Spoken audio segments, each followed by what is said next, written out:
David in his flesh, after committing adultery, wanted to fix it. He was king. Any instruction he gives is final. And he instructed that the lady's husband be sent to the forefront of the battle.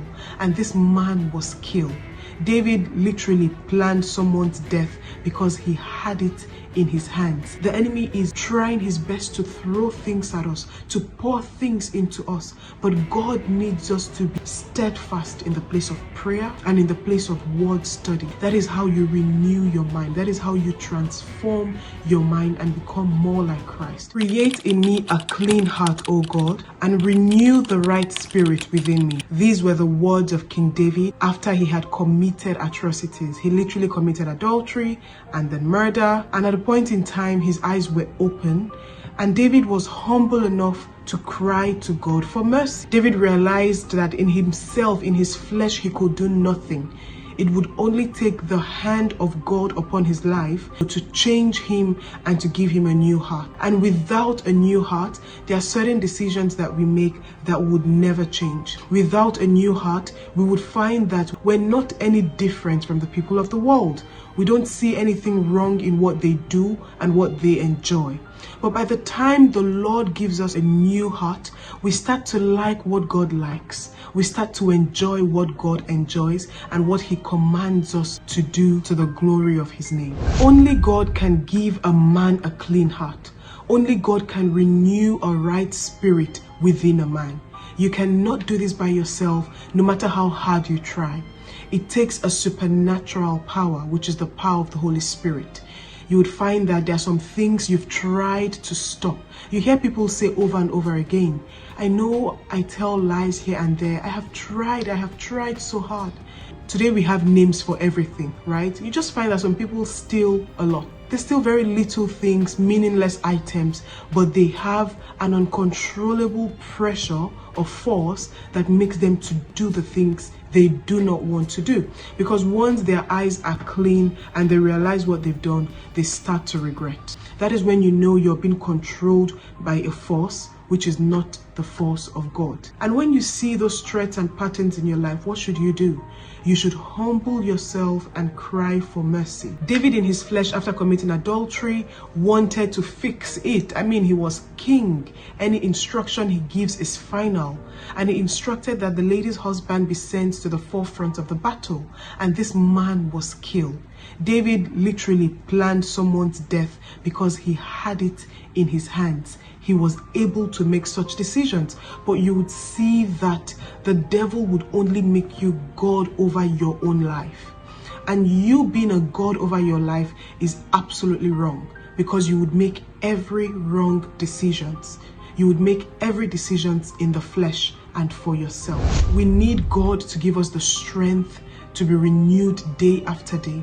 We need God to actually renew our spirits day after day. If there is a right spirit, there is most definitely also a wrong spirit. If David could cry and say, renew a right spirit within me, O God, it means it is possible to live on the other side of the divide, to find yourself doing every wrong thing. Even the Apostle Paul confessed somewhere at a point to say that the things he wants to do, he struggles to do them. And the things he doesn't want to do is what he finds himself doing. Now, this is how the enemy takes advantage of us if we're not too careful. If you are prideful and you say, oh, this is not for me, or it never happens to me, I know how to control. The enemy is lurking at the door and waiting. These were the words of God to Cain, saying to him, the enemy is lurking at your door. He is waiting to capture you. So we should know that in this realm, on this earth, we need to guard our hearts with all diligence. We need to guard our space, the things we consume. You need to make sure that on a daily basis, you are conscious of what you let into. And do we also realize that with God, the old completely passes away? The Bible says He makes us a new creation, brand new. So He literally recreates you from scratch.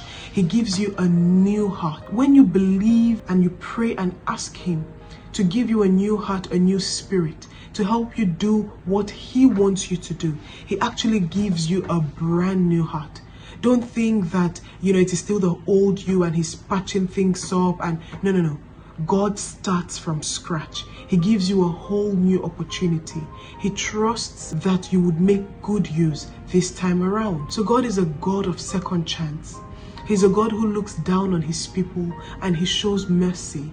The Bible says his mercies are new every morning. Every morning, whenever you go to God to ask for a fresh dose of mercy, he has more than enough to lavish upon you. Now, once you've asked God for a clean heart, you need to believe that indeed he has given this to you. You need to believe beyond every reasonable doubt that the Lord has given you a clean heart, that you've been made new, that the decisions you would make going forward stem from the Spirit of God. You must believe on the finished work of Christ on the cross. And once you believe, you do everything in your power, everything in your capacity to make sure that you preserve the new heart the Lord has given unto you.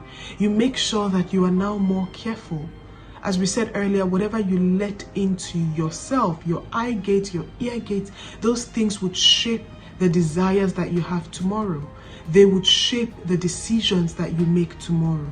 Your thoughts are very easily influenced by what you let into your spirit, man.